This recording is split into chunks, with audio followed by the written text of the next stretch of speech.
नमस्कार दोस्तों, इससे पहले हमने पढ़ा था भाग 4 में सिद्ध साहित्य के प्रमुख कवि, नाथ साहित्य का महत्व। तो आज हम भाग 5 में पढ़ने वाले हैं सिद्ध नाथ साहित्य के प्रमुख कवि कौन कौन हैं। हमने शॉर्ट में तो पढ़ा था नागार्जुन, जड़ भारत हरिश्चंद्र, सत्येंद्रनाथ, भीमनाथ, गोरक्षनाथ, चरपटनाथ, जलंधरनाथ, मलयार्जुन। ये किसकी इन नाथ पंथियों की संख्या कितनी मानी जाती है? 9 मानी जाती है। लेकिन आचार्य हजार प्रसाद द्विवेदी के अनुसार मत्स्येंद्रनाथ, गही गहीनाथ, ज्वलेंद्रनाथ, कर्णिपीनाथ, कर्णिपानाथ, नागनाथ, चरपटनाथ, रेवानाथ, भाद्रनाथ, गोपी चंद्रनाथ, ये आचार्य हजार प्रसाद द्विवेदी के अनुसार नाथपंथियों की संख्या है। अब हम इनका थोड़ा सा विस्तार से अध्ययन करेंगे नाथपंथियों का। मत्स्येंद्रनाथ, जिन्हें मच्छंदरनाथ भी कहते हैं। मत्स्येंद्रनाथ, जिन्हें क्या नाम कहते हैं? मच्छंदरनाथ भी कहते हैं। ये कामरूप आश्रम के निवासी थे और मछुआरा जाति के थे।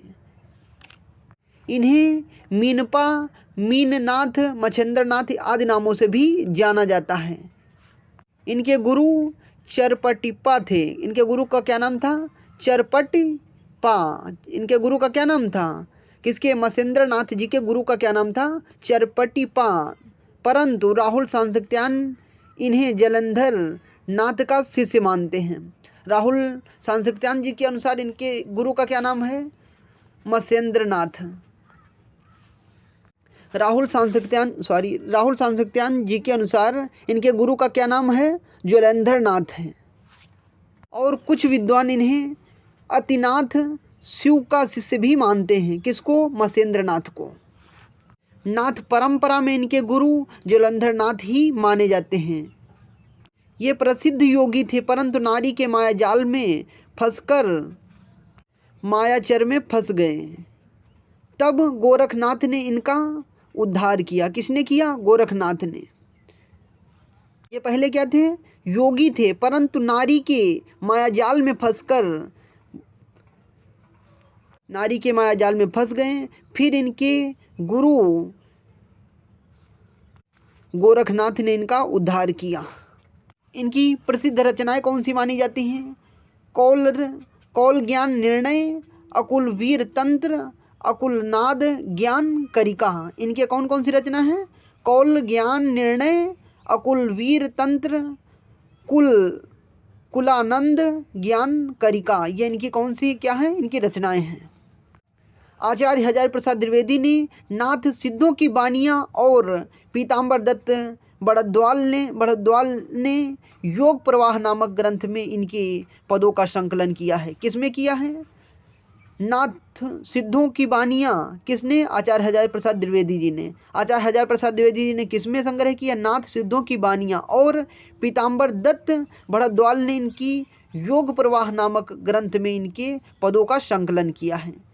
इनके संस्कृत ग्रंथ कौल ज्ञान निर्णय का संपादन प्रबोध चंद्र बागची ने किया है। इनके संस्कृत ग्रंथों का संपादन किसने किया है?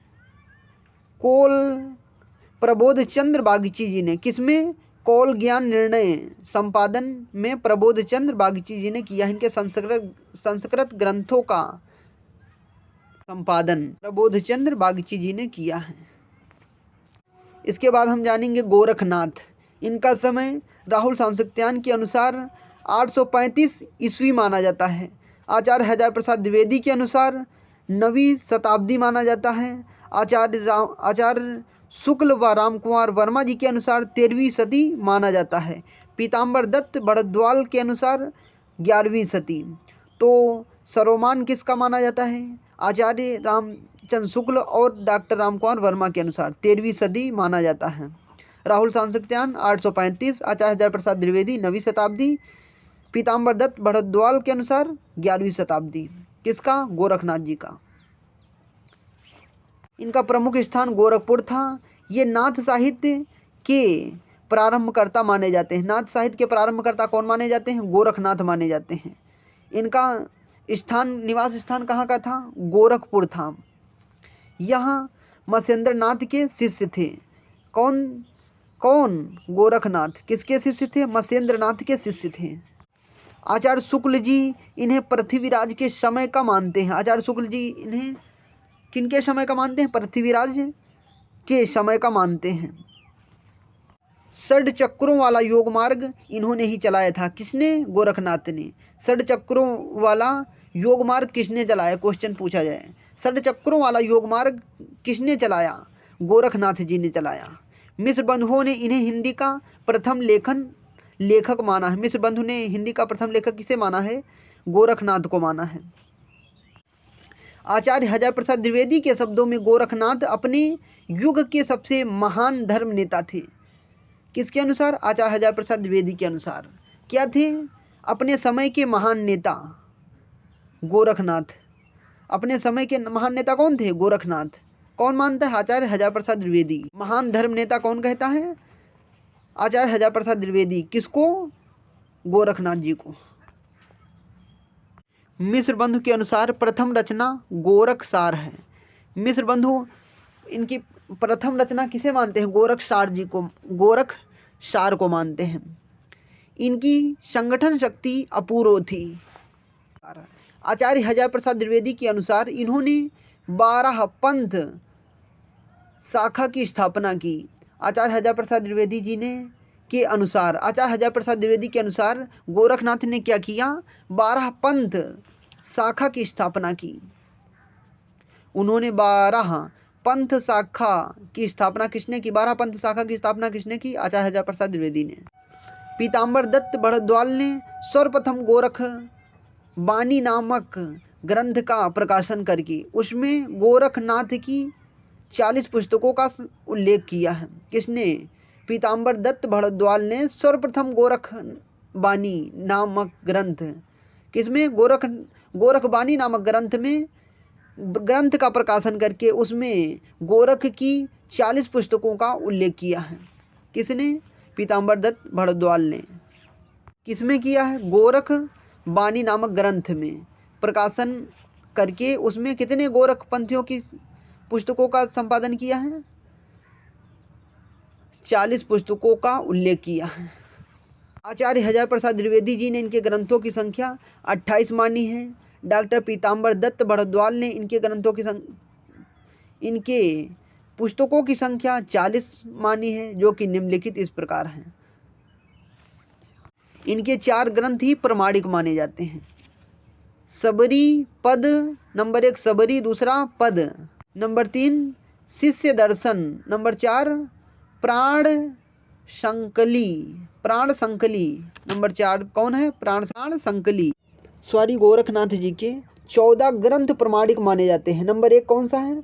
सबरी, नंबर 2 पद, नंबर 3 शिष्य दर्शन, नंबर 4 प्राण संकली, नंबर 5 नार्वे बोध, नंबर 6 आत्मबोध, नंबर 7 कौन सा नंबर है? आत्मबोध, नंबर 7 अथय मात्रा योग, नंबर 8 पद्र तिथि, नंबर 9 सप्तवार, नंबर 9 कौन सी रचना है? सप्तवार, नंबर 10 मच्छेंद्र गोरख बोध, नंबर 10 कौन सी रचना है? मच्छेंद्र गोरख बोध, नंबर 11 रोमावली, नंबर 11 कौन सी रचना है? रोमावली, नंबर 12 ज्ञान तिलक, नंबर 13 ज्ञान चौतीसा, नंबर 14 कौन सी है? पंचमात्रा। कितनी हो गई रचना इनकी? 14। इनकी प्रमाणिक रचनाएं कितनी मानी जाती हैं? 14। किसकी? गोरखनाथ जी की। ये पुस्तकें हैं इनकी। एक बार गोरखनाथ जी के ग्रंथों को फिर से देख लेते हैं, उनकी पुस्तकों को दोबारा देख लेते हैं। नंबर 1 सबरी, नंबर 2 पाद, नंबर 3 शिष्य दर्शन, नंबर 4 प्राण संकली, नंबर 5 नार्वे बोध, नंबर 6 आत्मबोध, नंबर 7 अथय मात्रा योग, नंबर 8 15 तिथि, नंबर 9 सप्तवर, नंबर 10 मच्छेंद्र गोरख बोध, नंबर 11 सोमावली, नंबर 12 ज्ञान तिलक, नंबर 13 ज्ञान चौतीसा, नंबर 13 के बाद नंबर 14 पंचमात्रा, ये इनकी क्या है, प्रमाणिक जो पुस्तकें मिलती हैं उनके नाम हैं। उपयुक्त 14 रचनाओं में डॉक्टर भारद्वाज शबदी को ही सबसे प्रमाणिक रचना मानते हैं। कौन, किसको मानते हैं? शबदी को सबसे प्रमाणिक ग्रंथ मानते हैं या रचना मानते हैं, सबसे प्रमाणिक रचना मानते हैं। गोरखनाथ के संस्कृत ग्रंथ निम्नलिखित हैं। सिद्ध सिद्धांत पद्धति, विवेक मार्तंड, शक्ति समंग, शक्ति संगम तंत्र, नंबर 4 निरंजन पुराण, नंबर 5 वैरट पुराण, नंबर 6 गोरच शतक, नंबर 7 योग सिद्धांत पद्धति, नंबर 8 योग चिंतामणि। ये इनके संस्कृत के ग्रंथ हैं। संस्कृत के ग्रंथ कितने माने जाते हैं? 7। संस्कृत के गोरखनाथ जी के ग्रंथ कितने माने जाते हैं? 8। कौन कौन से?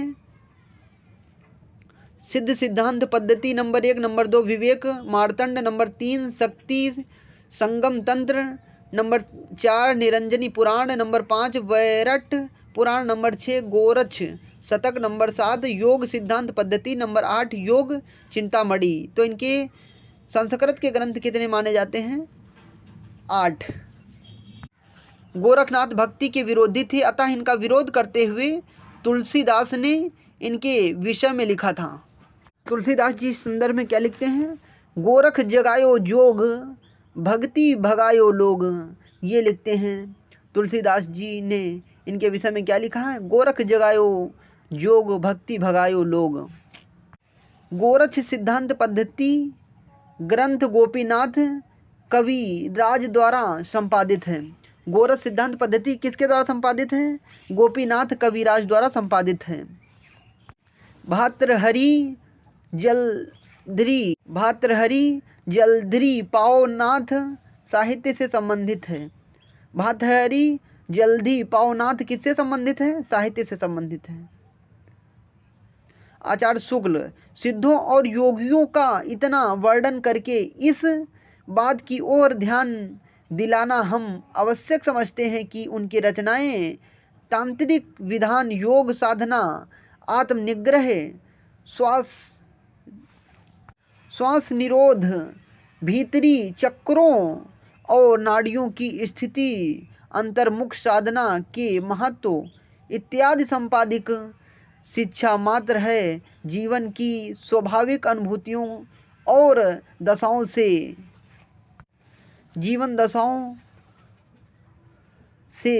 उनको उसी रूप में ग्रहण करना चाहिए जिस रूप में ज्योतिष, आयुर्वेदिक आदि के ग्रंथ हैं। आचार्य शुक्ल जी क्या कहते हैं, फिर से एक बार हम समझ लेते हैं।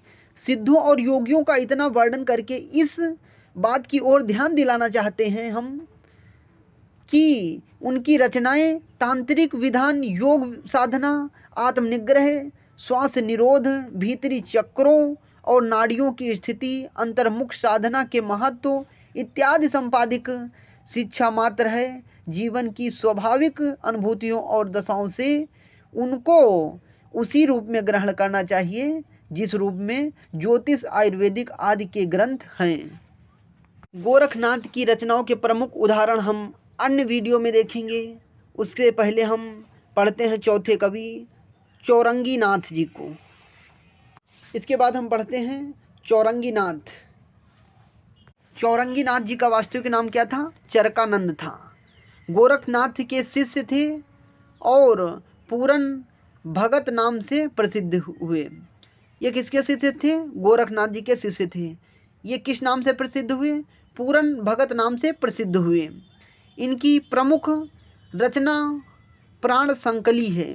प्राण संकली इनकी प्रमुख रचना है। किसकी? चौरंगी नाथ जी की। इनका वास्तविक नाम क्या है? पूरन। इनका वास्तविक नाम क्या है? चरकानंद है। इनकी प्रमुख रचना कौन है? प्राण संकली।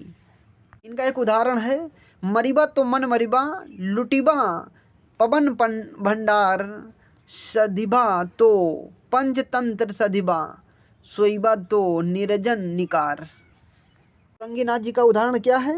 मरिबा तो मन मरिबा, लुटिबा पवन भंडार, लुटिबा पवन भंडार सधिबा तो पंचतंत्र सधिबा, सोईबा तो निर्जन निकार। ये किसका उदाहरण है? चौरंगी नाथ जी का है। चरपट नाथ जी का भी एक हम उदाहरण देख लेते हैं। इक पीत पटा इक लंब जटा, इक पीत पटा इक लंब जटा, इक सूत जनेऊ तिलक उठा, इक सूत जनेऊ तिलक ठट्टा, इक जंगम कहिए भस्म घटा, जब लायो नहीं चिन्हो उल्टी घटा, जब लायो न चिन्हो उल्टी घटा, तब चरपट सगले स्वांग नटा, जब आवेगी काल घटा, तब छोड़ी जाएगी लटा पटा, जब आवेगी काल घटा, तब छोड़ी जाएगी लटा पटा। ये किसका उदाहरण है? चरपट नाथ जी का है। अब हम पढ़ने वाले हैं जैन साहित्य। जैन धर्म के प्रवर्तक महावीर स्वामी थे। जैन धर्म के प्रवर्तक किसे माना जाता है? महावीर स्वामी जी को। और इस धर्म का उद्भव 8वीं सदी से माना जाता है। जैन धर्म के प्रवर्तक कौन माने जाते हैं? महावीर स्वामी माने जाते हैं। इस धर्म का उद्भव 8वीं सदी से माना जाता है। वैसे तो जैन उत्तर भारत में यहाँ वहाँ फैल रहे थे, किंतु यहाँ वहाँ फैल रहे थे, किंतु 8वीं सदी से लेकर 13वीं शताब्दी तक कठियावाड़ गुजरात में इनकी प्रधानता रही है। और यहाँ के चालुक्य, सोलंकी और राष्ट्रकूट राजा जैन मत को मानने वाले रहे हैं। कौन? चालुक्य, चालुक्य, सोलंकी, राष्ट्रकूट राजा जैन मत को मानने वाले रहे हैं। अहिंसा, त्याग, करुणा जैसे जीवन मूल्यों के कारण यह धर्म हिंदू धर्म के अधिक समीप रहा है। किसके कारण? अहिंसा, त्याग, करुणा जैसे जीवन मूल्यों के कारण यह धर्म हिंदू धर्म के अधिक समीप रहा है। जैनों के यहाँ परमात्मा सृष्टि का नियामक न होकर चित्त और आनंद का स्रोत और उसका संसार से कोई संबंध नहीं है। किसमें? जैन के यहाँ परमात्मा सृष्टि का नियामक न होकर चित्त और आनंद का स्रोत है, उसका संसार से कोई संबंध नहीं है। जैन का मत क्या है? जैन उनका परमात्मा से कोई संबंध नहीं है, उनका संसार से कोई संबंध नहीं है। वो उनके अनुसार प्रत्येक व्यक्ति अपनी साधना और पौरुष से परमात्मा बन सकता है। किसका मत है ये? जैन साहित्य का, कि अपनी शक्ति से और साधना से, पौरुष से परमात्मा बन सकता है। अपनी साधना शक्ति से ही वो परमात्मा बन सकता है। कौन कहते हैं? जैन साहित्य के लोग। जानते हैं जैन साहित्य की प्रवृत्तियाँ क्या रही? तो जैन साहित्य के प्रवर्तक कौन है? महावीर प्रसाद स्वामी हैं। धर्म का उद्भव 8वीं सदी से लेकर 8वीं सदी में माना जाता है। साहित्य की प्रवृत्तियाँ क्या हैं? इनके अनुसार त्याग इंद्रियों के अनुशासन में ही नहीं, कष्ट सहने में है। इनके अनुसार क्या है? इनके अनुसार त्याग इंद्रियों के अनुशासन में ही नहीं, कष्ट सहने में है। इन्होंने बाह्य आडंबरों का विरोध और चित्त शुद्धि पर बल देते हुए उपवास, व्रत आदि साधना के प्रमुखता ही दी है। क्या किया? उपवास, व्रत आदि साधना को प्रमुखता ही दी है। कर्मकांड की जटिलता को हटाकर ब्राह्मण तथा शूद्र को समान रूप से मुक्ति का भागी ठहराया है। उन्होंने क्या किया? कर्मकांड की जटिलता को हटाकर ब्राह्मण शूद्र को समान रूप से मुक्ति का भागी ठहराया है। इसमें कोई ये नहीं है कि कोई ब्राह्मण है तो कोई वैश्य है, कोई पंडित है तो उनको अलग मोक्ष मिलेगा, ऐसा कुछ भी नहीं है। प्रेम कथाओं, नीति कथाओं एवं भक्ति कथाओं आदि को अलौकिकता में रंगकर प्रस्तुत करना जैसे जैन साहित्य का प्रधान विषय है। किसमें? प्रेम कथाओं, नीति कथाओं एवं भक्ति कथाओं आदि को अलौकिकता में रंगकर प्रस्तुत करना जैसे साहित्य का प्रधान विषय है। किसका? जैन साहित्य का प्रधान विषय लगता है। इसमें घटनाओं के स्थान पर उपदेशात्मकता की प्रधानता रही है। किसकी? उपदेशात्मकता की प्रधानता रही है। जैन साहित्य आदिकाल का सर्वाधिक प्रामाणिक व विश्वसनीय साहित्य है। जैन साहित्य क्या है? जैन साहित्य आदिकाल का सर्वाधिक प्रामाणिक व विश्वसनीय साहित्य है और धार्मिकता के बाद भी इसकी साहित्यिकता नष्ट नहीं हुई है। जैन साहित्य में शांत रस की प्रधानता है और आचार, राग, फाग, चरित्र इत्यादि विविध शैलियों का प्रयोग देखने को मिलता है। जैन साहित्य में कौन कौन सी शैलियाँ देखने को मिलती हैं? आचार, राग, फाग, चरित्र इत्यादि विविध शैलियों का प्रयोग देखने को मिलता है। इसमें रस कौन सा है? शांत रस है। जैन साहित्य के कवियों ने रामकृष्ण को भी अपनी कविताओं, अपनी कथाओं का आधार बनाया है, अपनी रचनाओं का आधार बनाया है।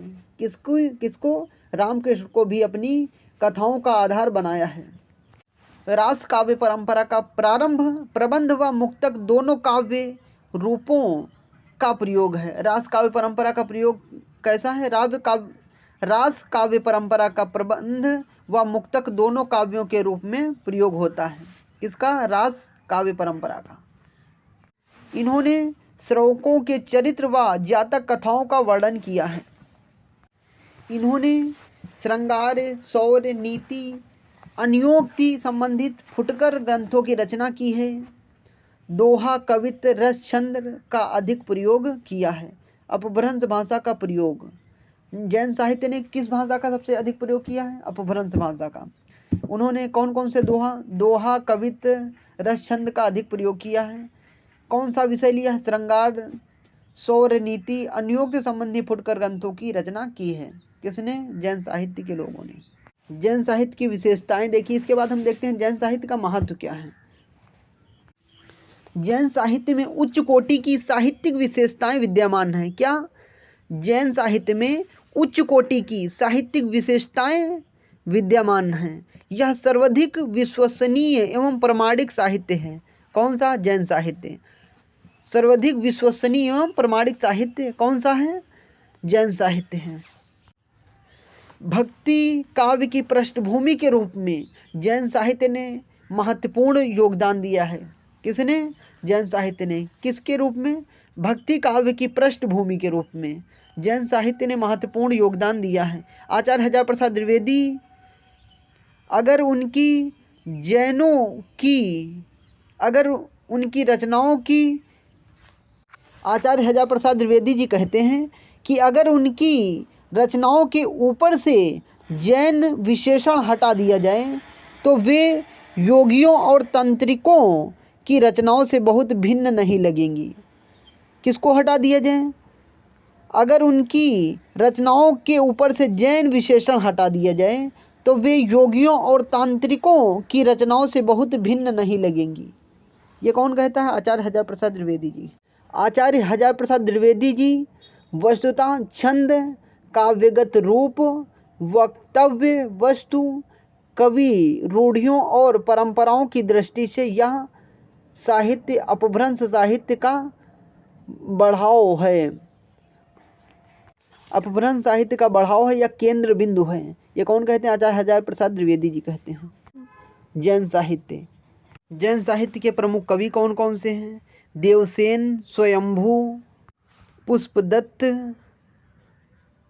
धनपाल, जोएंदु, शालभद्र सूरी, हेमचंद्र, मेरुतुंग, जिनीधर्म सूरी, विजयसेन सूरी, असगु, सोम प्रभु सूरी, सुगति गिड़ी, राम सिंह, जिन्न दत्त सूरी। जैन साहित्य के प्रमुख कवि देवसेन। जैन आचार्य देवसेन ने सन 1933 ईस्वी में श्रौकाचार्य ग्रंथ की रचना की, जिसमें 250 दोहों का श्रौका धर्म, गृहस्थ धर्म का प्रतिपादन किया। देवसेन ने किस ग्रंथ की रचना की? श्रौकाचार ग्रंथ की रचना की। यह कितने सन में? सन 1933 ईस्वी में। इसमें कितने दोहों को संग्रहित किया? उन्होंने 250 दोहों का संकलन किया। जिसमें कितने दोहों का संकलन किया? 250 दोहों में श्रौका धर्म का प्रतिपादन किया। डॉक्टर नागेंद्र सहित अधिकांश विद्वान श्रौकाचर को ही हिंदी की प्रथम रचना मानते हैं। हिंदी की प्रथम रचना कौन सी मानी जाती है? श्रौकाचर को ही हिंदी की प्रथम रचना मानी जाती है। कौन मानते हैं? डॉक्टर नागेंद्र जी। उन्होंने अपभ्रंश में भी द्रव्य स्वभाव प्रकाश नामक ग्रंथ दोहा छंद में लिखा। किसमें? अपभ्रंश में। द्रव्य स्वभाव प्रकाश नामक ग्रंथ किसमें लिखा? अपभ्रंश भाषा में। यहाँ किस उसमें लिखा गया है? यह दोहा छंद में लिखा गया, जिसमें इसे अनेक शिष्य से इनके शिष्य माइल धवल ने प्रकट भाषा में गायबद्ध किया है। इनके शिष्य किसने? माइल धवल ने किसमें किया है? प्रकट भाषा में गायबद्ध किया है। इस जैन साहित्य के दूसरे प्रमुख कवि स्वयंभू। इनका समय 8वीं सदी माना जाता है। कि कौन सा माना जाता है? यह 8वीं सदी के जैन कवि हैं। इनका जन्म 783 ईस्वी में कर्नाटक में हुआ था। इनका जन्म कितने में हुआ था? 783 ईस्वी में। कहाँ हुआ था? कर्नाटक में हुआ था। इनकी प्रसिद्धि का प्रमुख आधार इनका पाउमचर्यो पद्मचरित नामक ग्रंथ है। इनकी प्रसिद्धि का प्रमुख ग्रंथ या रचना कौन सी है? पाउमचरित नामक ग्रंथ है, जो रामायण से संबंधित है। पाउमचरित ग्रंथ किससे संबंधित है? रामायण से संबंधित है। पाउमचरित किसकी रचना है? स्वयंभू की। किससे संबंधित है? रामायण से संबंधित है। स्वयंभू का ग्रंथ पाउमचरित अपूर्ण है, जिसे इसके पुत्र त्रिभुवन ने पूरा किया था। हरिवंश पुराण इनकी कृष्ण गाथा से संबंधित रचना है। किसकी? स्वयंभू जी की। हरिवंश पुराण किससे संबंधित है? कृष्ण गाथा से संबंधित है। क्या है? इनकी रचना है। हरिवंश पुराण किसकी रचना है? स्वयंभू जी की। या किससे संबंधित है? या कृष्ण गाथा से संबंधित है। इसके अतिरिक्त पंचमी चर्यु स्वयंभू छंदस इनकी अन्य रचनाएं हैं। कौन कौन सी? पंचमी चर्यु स्वयंभू छंदस स्वयंभू छंदस इनकी अन्य रचनाएं हैं। पाउमचर्यु ग्रंथ कितने खंडों में विभाजित है? 5 खंडों में। पाउमचर्यु ग्रंथ 5 खंडों में विभक्त है। प्रबंध काव्य है। यहाँ प्रबंध काव्य है। कौन सी प्रबंध काव्य है? पाउमचर्यु कितने खंडों में विभक्त है? 5 खंडों में। यह क्या है? प्रबंध काव्य है, जिसकी रचना कड़वकबद्ध है। रचना कड़वकबद्ध दोहा चौपाई शैली में हुई है। इस ग्रंथ की रचना उन्होंने धनंजय के आश्रय में की। किसके? धनंजय के आश्रय में। धनंजय के आश्रय में की है। क्या है? पाउमचर्यु ग्रंथ 5 खंडों में विभक्त है। प्रबंध काव्य है, जिसकी रचना कड़वकबद्ध दोहा चौपाई शैली में हुई है। इस ग्रंथ की रचना उन्होंने धनंजय के आश्रय में रहकर की है। स्वयंभू जी को अपभ्रंश का वाल्मीकि कहा जाता है। अपभ्रंश का वाल्मीकि किसे कहा जाता है? पूछा जाए। स्वयंभू जी को कहा जाता है। डॉक्टर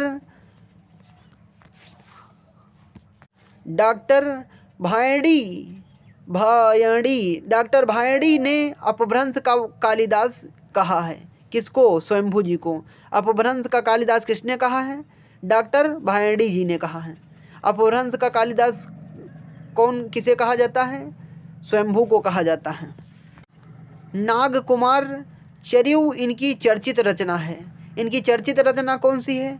नागकुमार चर्यु इनकी चर्चित रचना है। सर्वप्रथम चौपाई और दोहों की पद्धति का प्रयोग किसने किया है? स्वयंभू द्वारा माना जाता है। सर्वप्रथम चौपाई और दोहों की पद्धति का प्रयोग किसके द्वारा माना जाता है? स्वयंभू के द्वारा माना जाता है। ये जैन परंपरा के प्रथम कवि और इन्होंने अपनी भाषा को देसी भाषा कहा है। अपनी भाषा को देसी भाषा किस कवि ने कहा है? स्वयंभू ने कहा है। ये किस परंपरा से संबंधित है? ये जैन परंपरा से के कवि हैं। डॉक्टर राहुल सांस्कृत्यायन जी ने हिंदी काव्य धारा की ग्रंथ डॉक्टर राहुल सांस्कृत्यायन जी ने हिंदी काव्य धारा ग्रंथ की भूमिका में इन्हें हिंदी का सबसे बड़ा कवि कहा है।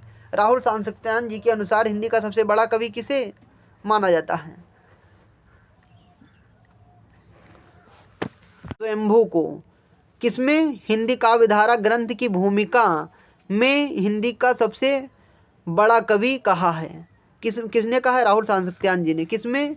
हिंदी काव्य धारा की ग्रंथ की भूमिका में। बच्चन सिंह जी कहते हैं स्वयंभू असाधारण कवि हैं, उनकी काव्य दृष्टि समुद्र की तरह गहरी और आकाश में प्रसारित मेघ जल की तरह व्यापक है। वे काव्य की गहराई समुद्र की गहराई से नापते हैं। कौन?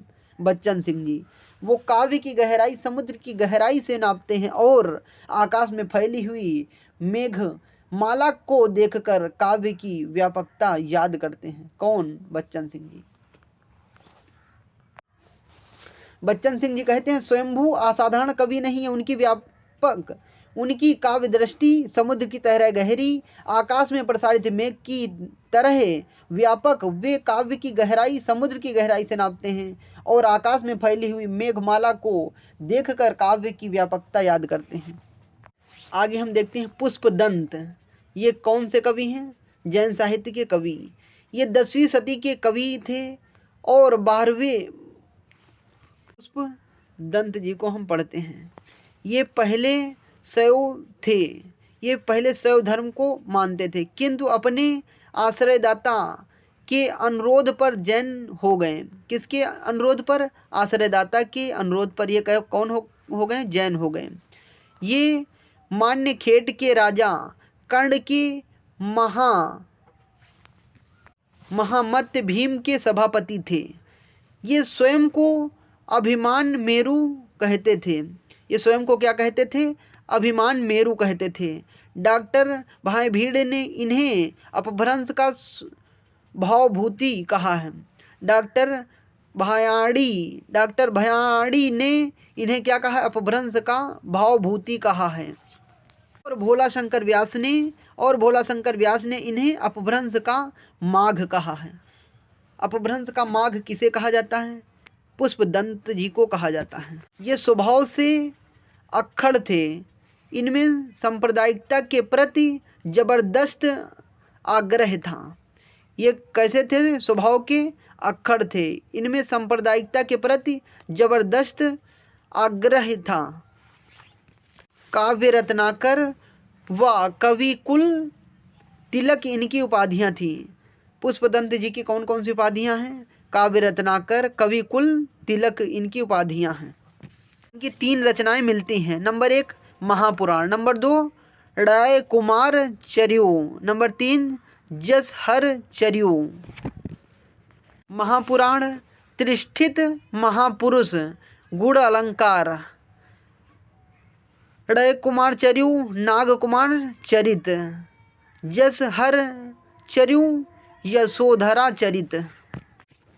इन्होंने महापुराण ग्रंथ में 63 जैन तीर्थंकरों के चरित्र का वर्णन 20,000 पदों में किया और जैन महापुराण की संज्ञा दी।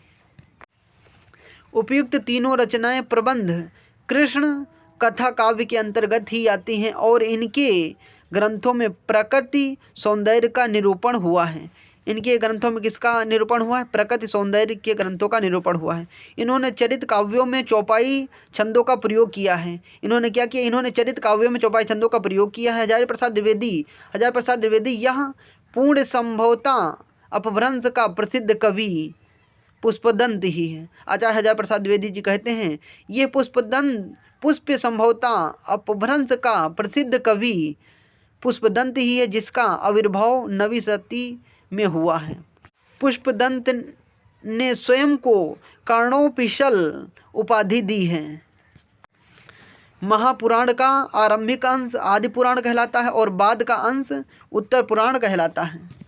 महापुराण में 63 महापुरुषों व श्लाका पुरुषों का वर्णन है। किसमें? महापुराण में किसका वर्णन? महापुराण में 63 महापुरुषों और श्लाका पुरुषों का वर्णन है। ये स्वयं को कर्ण पिशाच व अभिमान मेरु कहते हैं।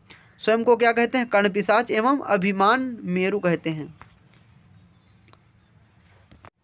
जैन साहित्य के चौथे प्रमुख कवि धनपाल, ये 10वीं सदी के अपभ्रंश के प्रमुख कवि थे। 10वीं सदी के अपभ्रंश के प्रमुख कवि कौन हैं? 10वीं शती के अपभ्रंश के प्रमुख कवि कौन? धनपाल हैं। इन्हें भविष्यति कहा गया है। इनकी प्रमुख रचना सूर्य पंचमी रास है। इनकी प्रमुख रचना कौन सी है? सूर्य पंचमी रास, जिसमें एक वर्णिक भविष्यंत दत्त की कथा का मार्मिक चित्रण किया है। किसका वर्णन की चित्रण? भविष्य दंत की कथा का मार्मिक चित्रण किया है। विटर्नित्ज महोदय ने इस रचना को रोमांस महाकाव्य कहा है। धनपाल मुंज के सभा कवि थे। धनपाल किसके थे? धनपाल मुंज के सभा कवि थे और मुंज ने इन्हें सरस्वती की उपाधि दी। सरस्वती की उपाधि किसने दी? मुंज ने। ये किसके दरबारी कवि थे? ये मुंज के दरबारी कवि। जुआइदू ये 10वीं सदी के कवि माने जाते हैं। परमात्मा, प्रकाश और योगसार इनकी प्रमुख रचनाएं हैं। इनकी रचना कौन कौन सी हैं? परमात्मा, प्रकाश, योगसार इनकी प्रमुख रचनाएं हैं। किसकी? जुआइदू की। इनकी रचनाओं में अपभ्रंश में दोहा काव्य परंपरा का आरंभ माना जाता है। इनकी रचनाओं से अपभ्रंश में दोहा काव्य परंपरा का आरंभ माना जाता है। इनकी रचनाएं कौन कौन सी हैं? किसकी? जुआइदू की रचनाएं कौन कौन सी हैं? परमात्मा, प्रकाश और योगसार इनकी प्रमुख रचनाएं हैं। किसकी? जुआइदू की। सालभद्र सूरी सन 1184 ईस्वी में सालभद्र सूरी द्वारा रचित